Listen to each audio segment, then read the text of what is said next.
कहानी संसार में लीजिए सुनिए अज्ञे की लिखी कहानी लेटर बॉक्स। शरणार्थी कैंप में मेरा अपना कोई नहीं था, पर जिन जिन अपनों का पता लेना चाहता था प्रायः सभी का कोई न कोई साथी वहां मिल गया और सबकी खबर मुझे मिल गई थी। कितनी बड़ी से बड़ी दुर्घटना को मनुष्य न कुछ करके निकाल देता है यदि वह कह सके कि मेरे अपनों की कोई क्षति नहीं हुई।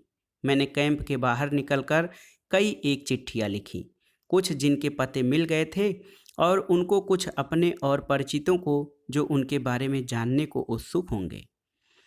सब पर पते लिखे और जेबी डायरी में से टिकट निकाल कर लगाए और डाक में छोड़ने चला। छुट्टी का दिन था, पर मुझे डाकघर से कुछ लेना नहीं था। कैंप जाते हुए मैंने देख लिया था कि रास्ते में वहाँ डाकघर पड़ता है ताकि डाक जल्दी से निकल जाए। छोटी जगहों में लेटर बॉक्स से डाक निकलने में एक दिन की देरी तो होती है, अधिक न हो छोटी जगहों में कोई त्वरा का बोध ही नहीं होता। बड़ी जगह में ही यह धुन होती है कि सब कुछ जल्दी हो, तेजी के साथ, क्योंकि हर किसी को काम है और हर काम जरूरी है और हर जरूरत तात्कालिक। डाकघर पहुंचकर देखा बॉक्स के मुंह पर टीन का ढक्कन लगा रहता है। वह टेढ़ा होकर मुंह में ऐसा फंसा है कि चिट्ठी भीतर डालना मुश्किल है। चिट्ठी फंसकर रुक जाती है। कोशिश करके देखा, एक एक चिट्ठी को मोड़कर भीतर घुसाकर और हाथ डालकर अंदर कुछ दूर तक ठेले देने से फिर वह भीतर जा गिरती है। भीतर फर्श पर गिरने की आवाज खिश सुनाई देती है। मैं चिट्ठियों को एक एक करके डालने लगा। देखा, मुझसे कुछ दूर पर एक छोटा सा लड़का मेरी ओर देख रहा है। मन उस पर केंद्रित नहीं हुआ, यूं ही मैं उसकी ओर मुस्कुरा दिया। बच्चों के लिए लेटर बॉक्स ताजमहल और पिरामिडों से कम पात्रता नहीं रखता। संसार के 7 अचरजों में स्थान पाने का यह मुझे अपने बचपन से याद था। भीतर चिट्ठी छोड़ दें और जहां चाहो पहुंच जाए, और लेटर बॉक्स ज्यों का त्यों, क्या जादू से कुछ कम है? और लेटर बॉक्सों में यह अनोखा है जिसके मुंह में चिट्ठी डालने के लिए मुंह ढूंढना पड़ता है और फिर चिट्ठी तक ठेलनी पड़ती है। लेटर बॉक्सों में संबंध है यह। लड़का मेरे चिट्ठी डालने के व्यायामों को देख रहा होगा। अस्पष्ट ढंग से यही सब सोचते हुए मैं उसकी ओर मुस्कुरा दिया। अंतिम चिट्ठी छोड़ता हुआ मैं फिर चेहरे पर मुस्कान फैलाकर उसकी ओर मुड़ा। वह अब की मेरी ओर देख रहा था, पर अब की बार मैंने लक्ष्य किया, उसके चेहरे पर कौतूहल नहीं, धैर्य का भाव है, अपार धैर्य का और प्रतीक्षा का।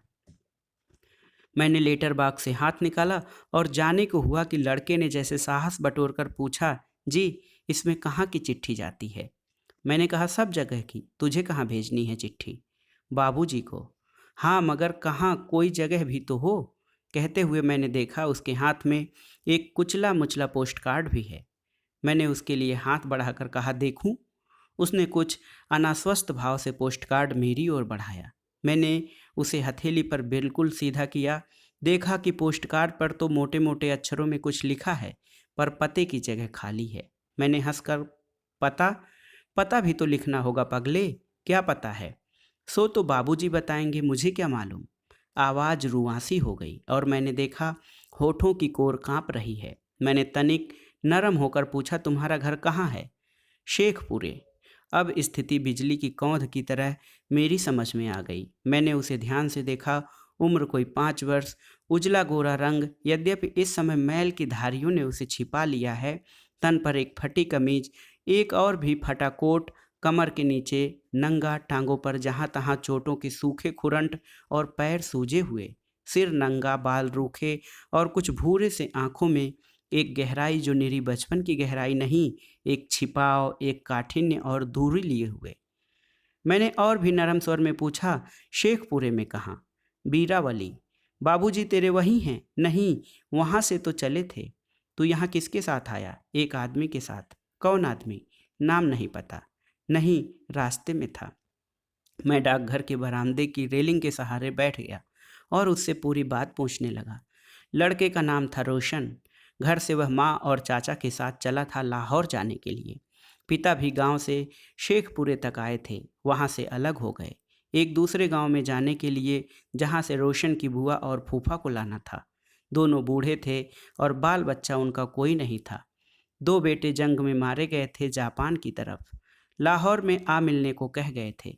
लाहौर की तरफ जाते जाते और भी कई लोग उनके साथ हो गए थे, लेकिन रास्ते में कुछ लोगों ने बंदूकों से बहुत सी गोलियां चलाईं और कुछ साथ के मारे गए चाचा भी मर गए। पर साथियों ने रुकने नहीं दिया। बहुत जल्दी जल्दी बढ़ते गए। लाहौर में बाबूजी के मिलने की बात थी, पर लाहौर वे लोग गए ही नहीं। रास्ते में और बहुत से लोग मिले थे जिन्होंने कहा कि लाहौर जाना ठीक नहीं, इसलिए रास्ते में से मुड़ गए। दूसरे दिन फिर 2-4 लोग गोलियों से मर गए। फिर एक जगह बहुत से लोगों ने लाठी और कुल्हाड़ी लेकर वार किया। जमकर लड़ाई हुई, पर हमला करने वाले बहुत थे। इधर के आदमी बहुत से मारे गए या गिर गए। वे लोग औरतों को पकड़कर ले जाने लगे। माँ को भी उन्होंने पकड़ लिया। माँ चिल्लाई, पर जिसने पकड़ा था उसने जोर से उनका मुंह अपने कंधे के साथ दाब दिया। तब माँ ने कंधे पर बड़े जोर से काट लिया और उस आदमी के झंझाड़ने पर भी नहीं छोड़ा। तब उस आदमी ने चीख कर माँ को झटके के साथ अलग करके जमीन पर पटक दिया और कुल्हाड़ी की तरफ से मुंह पर वार किया। माँ चिल्लाई तो रोशन ने आंखें बंद कर ली। खोली तो माँ का मुंह, नाक, जबड़ा कुछ भी नहीं था। लहू से भरा सिर था बस, और वह आदमी माँ की छाती पर एक पैर रखकर अभी और चोट करता जा रहा था, मुंह पर। साथियों ने रोशन को पकड़ा और लड़ते लड़ते भागते चले। दूर निकल गए तो आक्रमणकारियों ने पीछा छोड़ दिया। कुछ औरतों को वे पकड़ ले गए। 8-10 दिन में रोशन की टोली जालंधर पहुंची, पर तब उसमें पहले दिन का एक भी साथी नहीं था। सब नए चेहरे थे और इन्हीं में से एक उसे वहां तक ले आया था। वह कैंप में था, रोशन भी, पर रोशन का जी नहीं लगता वहां और बाबूजी के पास जाना चाहता है। माँ तो मर गई। लड़का रोने लगा, रोता जाता था और कहानी कहता जाता था।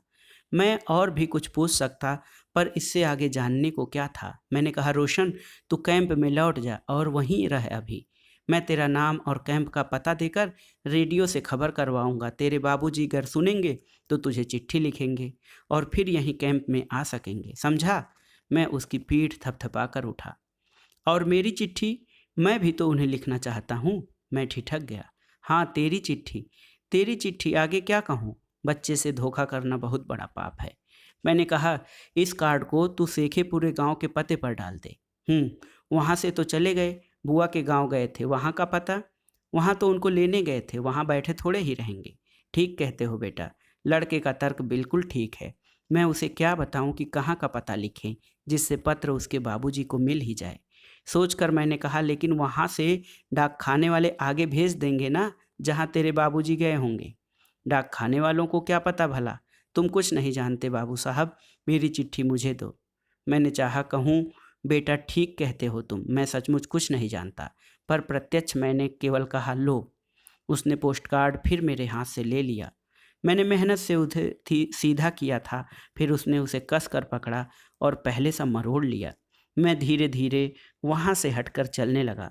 चलते चलते मैंने देखा उसके चेहरे के आंसू सूख गए हैं और वही धैर्य, सीमाहीन धैर्य का भाव उसके चेहरे पर लौट आया है कि शायद अब मेरे बाद जो चिट्ठी छोड़ने आए वह मुझसे अधिक जानता हो और उसे बता दे कि वह अपनी चिट्ठी किस पते पर छोड़े ताकि वह बाबूजी को मिल जाए।